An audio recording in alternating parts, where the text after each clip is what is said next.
All right, so today we've got Elliot. It's his first day at training, and we're going to go ahead and get him started on the prong. But first, a few details about Elliot. He's a Bernese Mountain Dog, 6 months old, looking for basics with a little bit of a solid foundation. He's going to be with us for 4 weeks. They want to be able to take him out and about in public, especially when they go out to restaurants and things like that. He's a jumper. He's a big dog for jumping. He's definitely mouthing quite a bit. A lot of mouthing today when we were trying to get him leashed and collared up just to bring him with us. They want him to listen better, and the biggest thing is that they need to implement the right structure and leadership. Help him learn how to mentally mature a little bit. And yes, training can definitely help mentally mature a puppy to the point to where they seem like this nice, cool, calm, chilled out dog, kind of like an adult dog. A lot of people don't know that they can influence their dog's mental maturity from an early age. A lot of people out there are usually telling me that they want to wait for their dog to grow out of behavior, but that usually doesn't happen to the extent that they hope that it does. And sometimes they're hoping and praying that it does. But anyway, we're going to get Elliot out right now. We're going to get him started on the prong, and then we're going to, of course, do a little e-collar intro as well after that, and then we're going to be moving forward with the training, full steam ahead, just like the rest of the dogs. So let's get started. We're fitting the right prong for Elliot, and I typically like to use a smaller prong versus the medium prong, and this is our Hermspringer's. It's 2.25 millimeters, and this one here is the 3 millimeters. There's never a reason to go above 3 millimeters, in our opinion, but I do like to size down and use a small for a lot of the bigger dogs. Elliot is a large breed dog, and he does not have a little neck. He's smaller than some of the German Shepherds we've trained that had smaller necks, where we used smaller prong collar. But Elliot, because he's a big dog and he's only 6-7 months old, we're going to start him on a medium and see where we can go with it. I actually, for the small, I was trying to fit it, and I'm actually adding 2 extra links, and it's still pretty snug, meaning next month you'll probably need a 3rd extra link on top of the size of the small, the size when you buy it new. Okay, so here we go. We're going to put the leash on the flat collar, and then we're going to take the prong collar, and we're going to open up a link, size it to Elliot's neck, and we're going to take a link out because this is the medium and it comes quite long. And then, come on. All right, so take the leash off of the flat collar, put it on the swivel ring. That's the one that twists all the way around. And we have the dead ring, and that's where we're going to put our safety clip, and we're going to safety that to the flat collar. And that's, of course, in case you have a prong collar malfunction, or if you incorrectly put the prongs together and it comes apart. You don't lose the dog. Let's get this party started. So we're going to invite him out. We're going to do a little kennel work now that I got him all leashed up. And now, hey, buddy. He looks up. There we go. Come. Good boy. Call him out. And, of course, they're not going to hold him too accountable right here perfectly because he doesn't know the sensation of the prong and what it means yet. So we're going to go a little bit slow in the beginning. Don't need a lot of leash. This is a 15-foot leash, but I'm not using all of it, but I like to have it in case. So I'm basically going to give him a little pressure, encourage him to come to me. Good boy. Encourage him.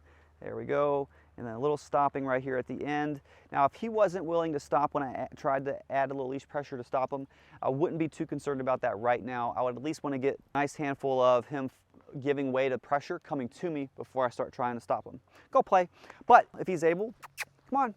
If he's able to slow down with it and it's not too much drama, that's totally cool. Good.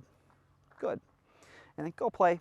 And I'm going to keep that praise to a little less exciting because he is already a rambunctious dog. Come on, Elliot. Good. There we go. Stop him right here. A little bit of guidance there. Good. Go play. And then, come on. And guys, this is not necessarily like a perfect formula. All you're looking to do is add a little pressure with the leash and encourage the dog to follow. Right now I'm holding the leash like this so you can see that there's not a lot of pressure. I'm not like really firmly pulling. It's just a little bit of pressure here just to help him understand. That's all I want him to know right now at this stage is how to give way to that leash pressure. He's following me. I can kind of keep him on track, and now we're walking, right?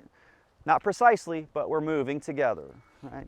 So it's important that when you first do this, you do it with a leash that's not too long. So I'm not using an entire 15-foot length because if he was 15 feet away and I try to get him to move towards me, he might move towards me part of the way and then move away again. It's just too much space. I want to be able to control more of it so that he has a better understanding of what it is that we're asking. Now I'm just going to move with him at my side. I'm going to add a little bit of leash. The action of the prong in the beginning looks like this, right? That's light.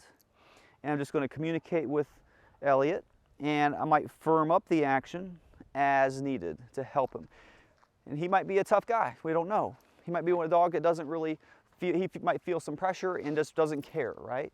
So we want to make sure that we can help him in the right way. So a little bit of guidance here, and I'm going to maneuver to the left, 180. I'm going to help him move with me.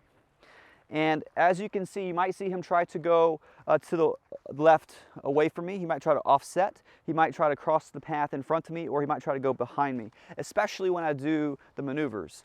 I want to keep him beside me, and I want to prevent him moving from left to right too much. I don't want to make it too straight and narrow right now because it's his first session, but I do want to begin to see how he responds and start showing him a little bit more structure to this moving with me, or this movement. So I'm going to do another left 180. I'm going to give him a little bit of guidance here with the leash, and then we're going to turn, and now he may try to go behind me again. There we go. So I'm going to fix that. Good boy. Good. So now I'm just going to move straight a little bit, and I'm going to use some maneuvers as needed. He turns left and right 180 pretty good, so I can probably use my left square to help him a little bit more as well. I can already feel that he's calming down quite a bit. So I'm moving, I'm not really giving any input. He's just he's still getting ahead a little bit. That's his habit, he doesn't know. But this feels pretty good. He's not crazy puppy. So he's pretty good.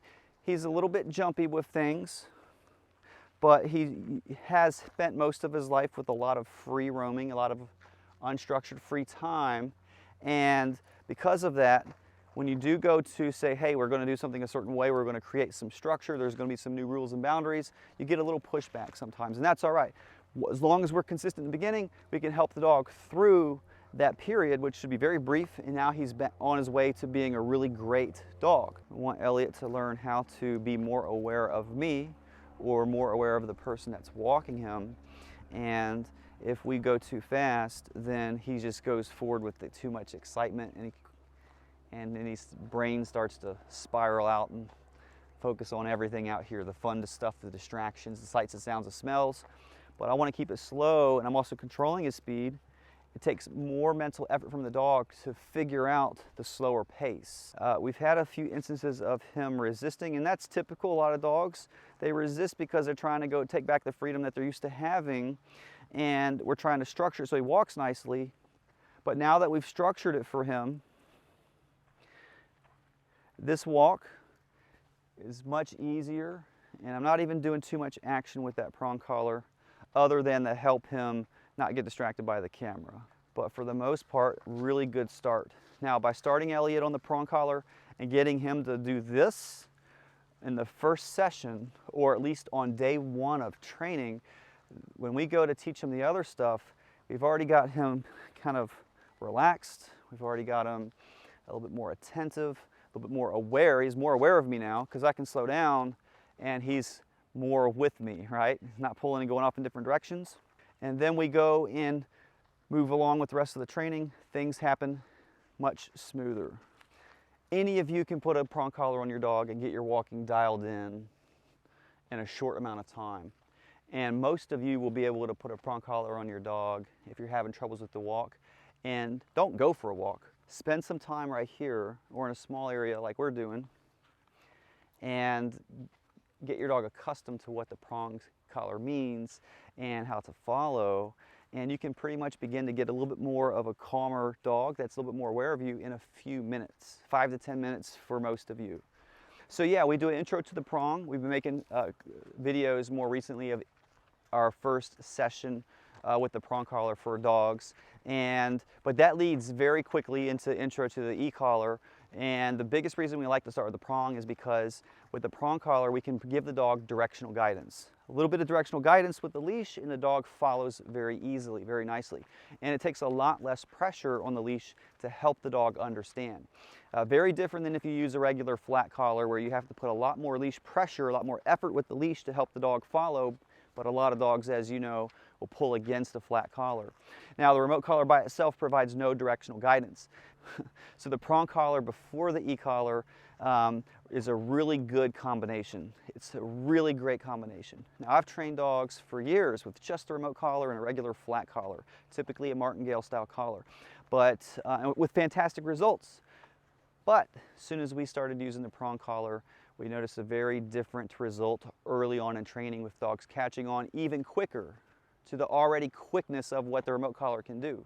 We've seen a dramatic difference starting dogs in the first days of training, but we also have seen a dramatic difference with the owners. But because we're using the prong, there's a very good transition back home with the owners, and then with the remote collar, very soon owners can be more relying on the remote collar and less prong collar. So their dog's basically remote collar trained.